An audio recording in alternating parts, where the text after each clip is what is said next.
पॉडिस्तान में आप सभी का स्वागत है। यहाँ हम करंट अफेयर्स और थोड़े मुश्किल लगने वाले टॉपिक्स पर सहज भाषा में चर्चा करते हैं। मैं हूँ शशि और मैं हूँ किरण। आज हम एक बहुत ही कॉम्पिटिटिव मोटरसाइकिल सेगमेंट की बात करने वाले हैं, 160 सीसी सेगमेंट। जी हाँ, और इसमें एक नया खिलाड़ी आया है, KTM 160 ड्यूक। ये सेगमेंट हमेशा से माइलेज और परफॉर्मेंस के बैलेंस के लिए जाना जाता है। सही, बिल्कुल। यहाँ पहले से ही यामाहा MT-15 और बजाज पल्सर NS 160 जैसी बाइक्स मौजूद हैं। मुकाबला कड़ा है। तो सवाल ये उठता है कि KTM की ये नई बाइक जो कहती है कि वो सेगमेंट में सबसे पावरफुल है, क्या वो अपनी थोड़ी ऊंची कीमत को सही ठहरा पाएगी? यही देखना है। ये हाल ही में लॉन्च हुई है। दिल्ली में एक शोरूम कीमत है 1,85,000 रुपए से शुरू। 1,85,000? ये तो मतलब ड्यूक 125 से ऊपर चली गई। हाँ, इसने ड्यूक 125 को रिप्लेस कर दिया है। तो अब ये KTM की एंट्री लेवल बाइक है भारत में।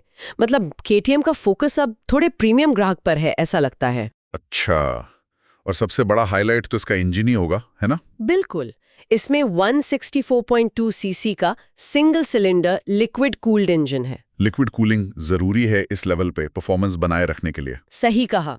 और पावर की बात करें तो ये करीब 19 bhp या 18.74 bhp कह लें, और 15.5 Nm का टॉर्क देता है। 19 bhp, ये तो अपने सेगमेंट में सबसे ज्यादा है शायद। हाँ, कागज पर तो यही आंकड़े बताते हैं।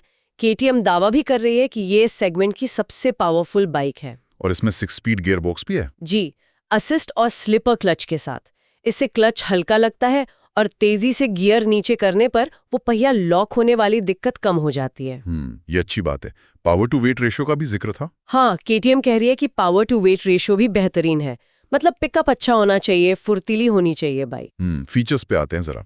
फ्रेम तो वही जाना पहचाना स्प्लिट ट्रेलिस है। हाँ, KTM का सिग्नेचर स्टाइल। सस्पेंशन में आगे WP अपेक्स USD फोक्स हैं। USD फोक्स यानी उल्टे वाले। ये हैंडलिंग में मदद करते हैं ना? बिल्कुल, स्टेबिलिटी और हैंडलिंग बेहतर होती है। और पीछे WP मोनोशॉक है जिसे एडजस्ट भी कर सकते हैं। प्रीलोड एडजस्टेबल है वो। ब्रेक्स, डिस्क ब्रेक्स तो होंगे। हाँ, आगे 320 mm की बड़ी डिस्क है, पीछे 230 mm और डुअल चैनल ABS भी है। डुअल चैनल ABS मतलब दोनों पहियों कर। हाँ, ये जरूरी है सेफ्टी के लिए। और इसमें पीछे का ABS आप बंद भी कर सकते हैं, स्विचेबल है। अच्छा, ये क्यों? कभी कभी ऑफ रोड जैसी जगह पर या जो बहुत अनुभवी राइडर्स हैं वो कंट्रोल ज्यादा चाहते हैं तो बंद कर सकते हैं। वजन करीब 147 किलो है। 147 किलो पावर के हिसाब से तो ठीक लगता है, हल्की ही कहेंगे। हाँ, सही है। टेक्नोलॉजी में देखें तो पूरी LED लाइटिंग है, हेडलाइट, टेल लाइट, इंडिकेटर सब LED। लेकिन वो स्क्रीन TFT नहीं है शायद। नहीं, 5 इंच का LCD डिस्प्ले है, शायद कॉस्ट कटिंग के लिए। पर हाँ, इसमें ब्लूटूथ कनेक्टिविटी है। अच्छा, तो ऐप वगैरह से कनेक्ट हो जाती होगी। हाँ, KTM कनेक्ट ऐप से टर्न बाय टर्न नेविगेशन मिलेगा, कॉल्स SMS के अलर्ट्स आ जाएंगे, म्यूजिक भी कंट्रोल कर सकते हैं। ये फीचर्स तो आजकल जरूरी हो गए हैं। रंग कौन कौन से हैं? 3 रंग हैं, इलेक्ट्रॉनिक ऑरेंज, अटलांटिक ब्लू और एक सिल्वर मेटालिक मैट। ऑरेंज तो KTM का क्लासिक है। अच्छा, एक और बड़ी बात सुनी थी वारंटी के बारे में। हाँ, ये काफी बड़ा पॉइंट है। KTM इस पर 10 साल की एक्सटेंडेड वारंटी दे रही है। 10 साल, ये तो बहुत है। मतलब कंपनी को अपनी बाइक पर पूरा भरोसा है। बिल्कुल, पर क्या ग्राहक इस भरोसे के लिए ज्यादा कीमत देने को तैयार होगा? ये सवाल है। सही, खासकर जब मुकाबला देखें, यामाहा MT-15 है। हाँ, MT-15 की कीमत 1.69 लाख से 1.80 लाख के बीच है। स्टाइल और रोड प्रेजेंस में वो काफी पॉपुलर है। पावर थोड़ी कम है शायद ड्यूक से। हाँ, पावर और टॉर्क दोनों थोड़े कम है, पर हैंडलिंग उसकी भी बहुत अच्छी मानी जाती है। और दूसरी तरफ है बजाज पल्सर NS 160। वो तो कीमत में काफी नीचे है, करीब 1.37 लाख। हाँ, तो कीमत का फर्क तो बहुत ज्यादा है। बिल्कुल। NS 160 के पावर भी कम है, लगभग 17 bhp और टॉर्क 14.6 Nm। तो KTM साफ तौर पे एक प्रीमियम पेशकश है। तो ये बाइक उन लोगों के लिए है जो रोजमर्रा के इस्तेमाल के साथ साथ वीकेंड पर थोड़ी फन राइडिंग भी चाहते हैं और पावर और ब्रांड वैल्यू के लिए ज्यादा खर्च करने को तैयार हैं। हाँ, एक तरह से यही टारगेट ऑडियंस लगती है। और जब इतनी महंगी बाइक ले रहे हैं तो बीमा वो भी जरूरी हो जाता है।